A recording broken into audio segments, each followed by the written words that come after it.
दिया गया है 20 सेंटीमीटर फोकस दूरी वाले अवतल दर्पण के सामने 30 सेंटीमीटर दूरी पर रखी वस्तु का प्रतिबिंब कहां बनेगा। यही तो दिया गया है। इसका मतलब है फोकस दूरी को डिनोट करते हैं यफ से। तो यफ बराबर 20, क्योंकि दर्पण अवतल दर्पण है इसलिए यफ का मान माइनस में होगा। अवतल दर्पण में यफ का मान माइनस में होता है, तो यह बराबर -20। u का मान हमेशा माइनस में ही होगा, है ना। और u को डिनोट करते हैं हम वस्तु की दूरी से, है ना।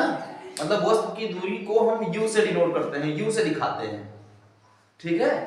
तो u बराबर -30 और u का मान हमेशा माइनस में होता है, ठीक है। और v की वैल्यू हमें ज्ञात करनी है, मतलब प्रतिबिंब की दूरी हमें ज्ञात करनी है, ठीक है ना। तो सीधा दर्पण का सूत्र हम लगाएंगे। दर्पण के सूत्र से, दर्पण का सूत्र क्या है? दर्पण का सूत्र है 1/f is equal 1/u plus 1/v। तो 1/f, f की वैल्यू -20 प्लस 1 प्लस नहीं इज इक्वल 1/u की वैल्यू -30 प्लस 1/v की वैल्यू पता नहीं है तो रखना नहीं है इसको, ठीक है ना। कभी भी हर में माइनस नहीं रहता है, तो सारे माइनस को ऊपर करेंगे। सबसे पहला काम यही रहेगा हमारा। तो -1/20 इज इक्वल -1/30 प्लस 1/v। ये -1/30 इधर आएगा तो प्लस में हो जाएगा, तो -1/20 plus 1/30 is equal 1/v। Cross गुणा करो, जैसे ऐड होता है, जैसे देखो 30 एकम -30 प्लस 20 एकम 20 बटे 30 गुणे 20 हो जाएगा 600 बराबर 1/v। ये देखो 20 में से 30 जाएगा तो -10 बटे 600, -10/600 इज इक्वल 1/v, ठीक है। इसको काटो, आएगा -1/60 इज इक्वल 1/v। तो ये हो जाएगा v बराबर -60, क्योंकि v का मान -60 आ गया। कैसा आ गया? v का मान -60 आ गया। तो जब v का मान माइनस में आएगा तो दर्पण में वह वास्तविक प्रतिबिंब बनेगा, ठीक है ना। जब दर्पण में v का मान माइनस में आएगा तो समझ लो कि प्रतिबिंब वास्तविक है। अर्थात हम लिखेंगे 60 सेंटीमीटर दूरी पर वास्तविक प्रतिबिंब बनेगा, वास्तविक प्रतिबिंब बनेगा,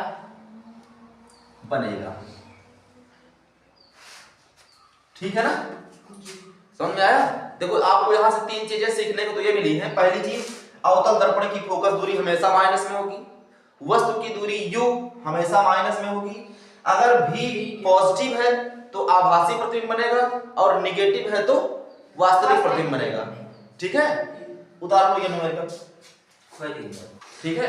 हाँ देखिए क्या दिया गया है, 15 सेंटीमीटर फोकस दूरी वाले अवतल लेंस के सामने 30 सेंटीमीटर दूरी पर रखी वस्तु का प्रतिबिंब कहां बनेगा, यही तो है।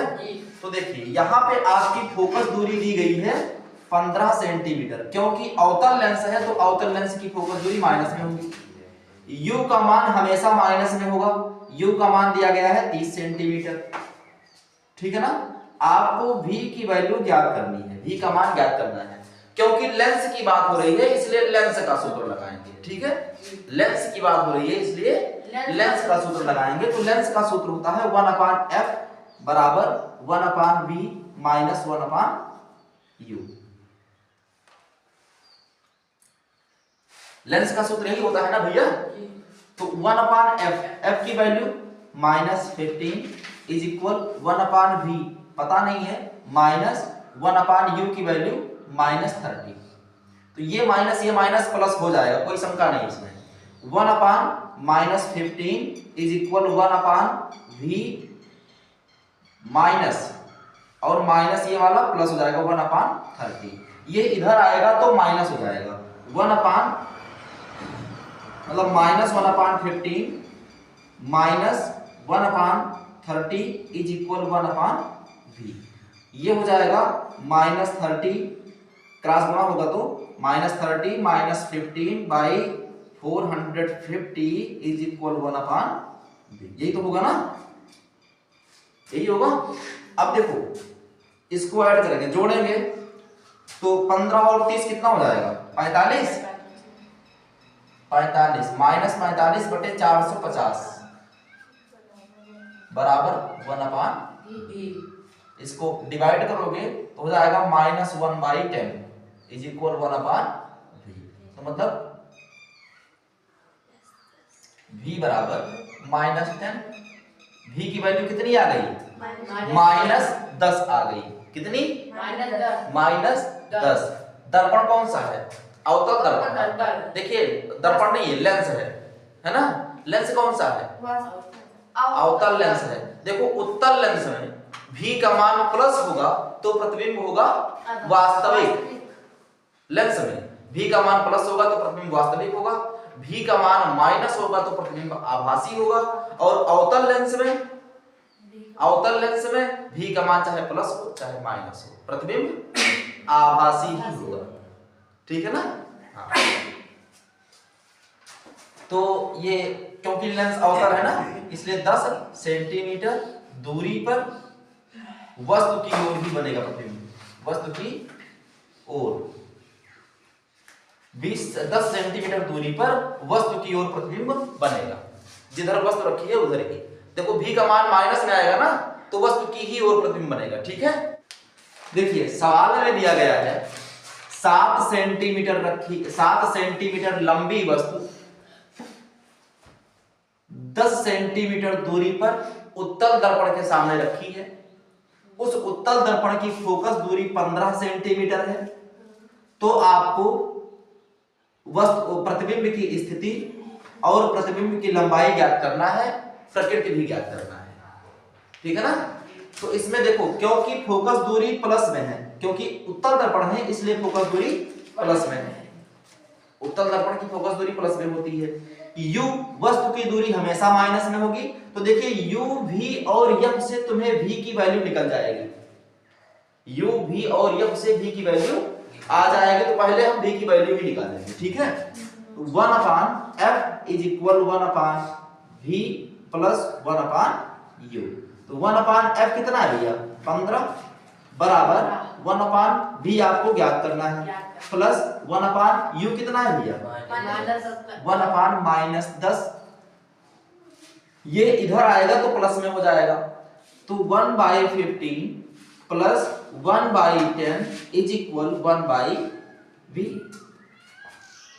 इसको आप क्रॉस मल्टीप्लाई करेंगे 10 प्लस 15 बाई 150। हाँ त्रिज्या गुणा इधर भी उधर भी नीचे भी इज इक्वल 1/v। समझ में आ गया।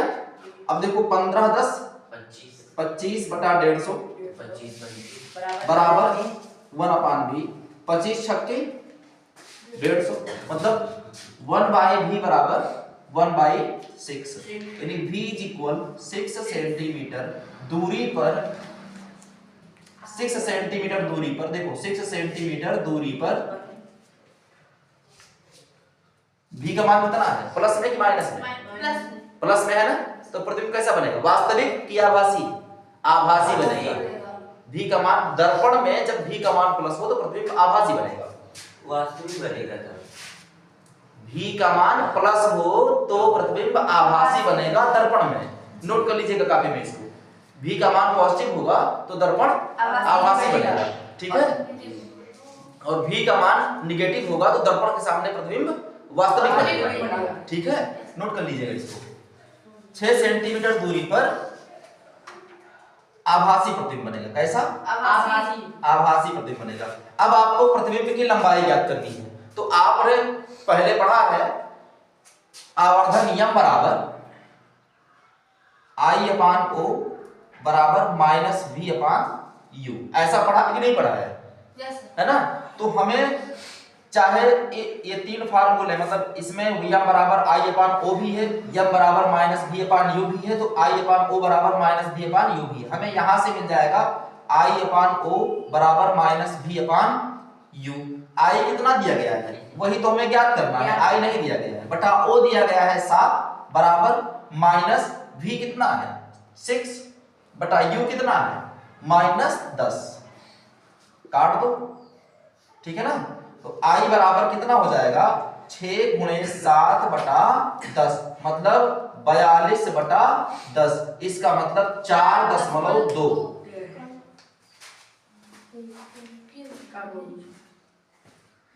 4.2 सेंटीमीटर लंबा प्रतिबिंब बनेगा। अंडरस्टैंड? कोई दिक्कत नहीं हुई, ठीक है ना। अगर यही आई का मान तुम्हारा माइनस में आता तो प्रतिबिंब बनता उल्टा, लेकिन यही आई का मान प्लस में है तो प्रतिबिंब बनेगा सीधा। ये सब नोटेड पॉइंट है, अगर नोट नहीं किए हो तो नोट कर लो, ठीक है भैया। ठीक, ये है न्यूमेरिकल। ऐसे ही न्यूमेरिकल आपको बोर्ड में मिलेंगे और किताब में भी मिलेंगे, ठीक है ना। तो जो एग्जाम्पल में थोड़ा बड़े थे और जिस तरीके के सवाल आपको मिल सकते हैं वो बता दिए गए हैं आपको, ठीक है। ऐसे ही दर्पण से और लेंस से रिलेटेड आपको न्यूमेरिकल मिलते रहेंगे, सॉल्व कीजिएगा, ठीक है।